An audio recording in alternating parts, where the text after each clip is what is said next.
สบายดีทุกคนสบายดีเด้อมากินอาหารนำกัน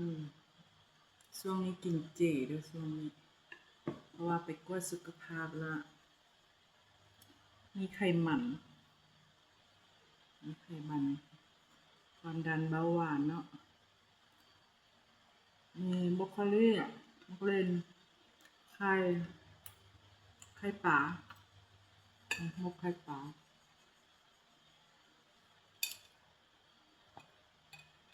เอาเจอบ่ปรุงแต่งอีหยังหลายตรง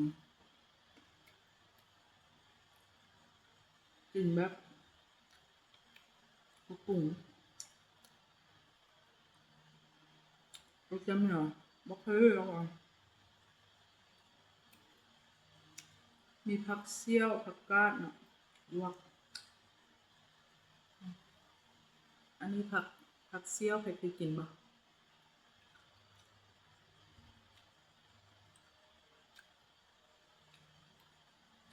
หมดแป้งจาก3เดือนกินแต่ผักกินแต่อันนี้มั่งไหมที่ว่าหวานๆกินบ่ได้ขอบคุณ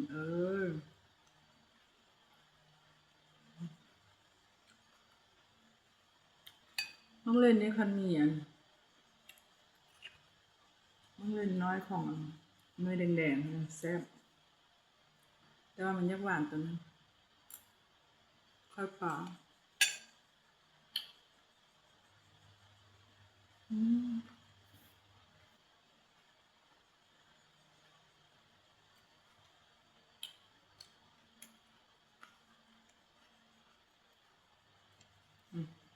ี่ผักเสี้ยว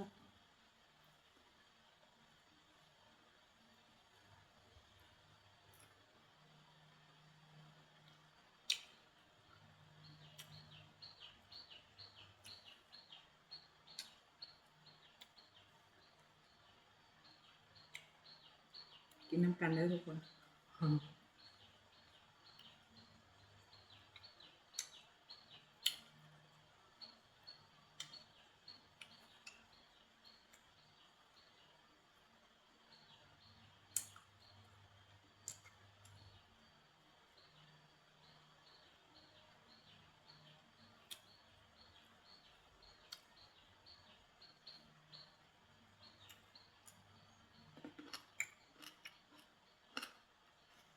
เยอะ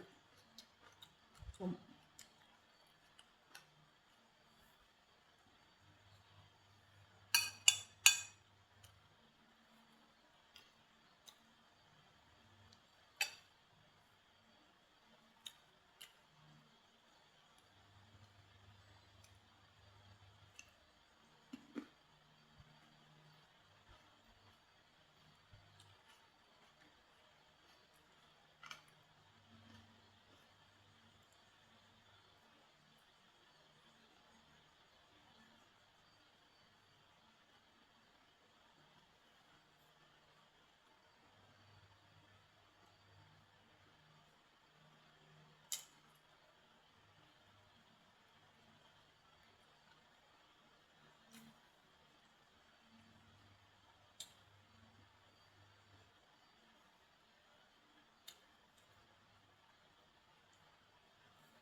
ไข่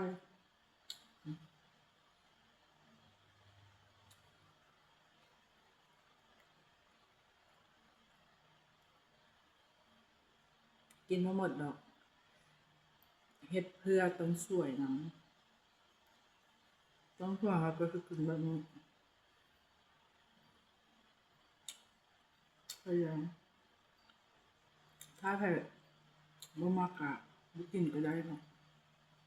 แต่ว่าค่อยกินมื้อเดียวค่อยเดิน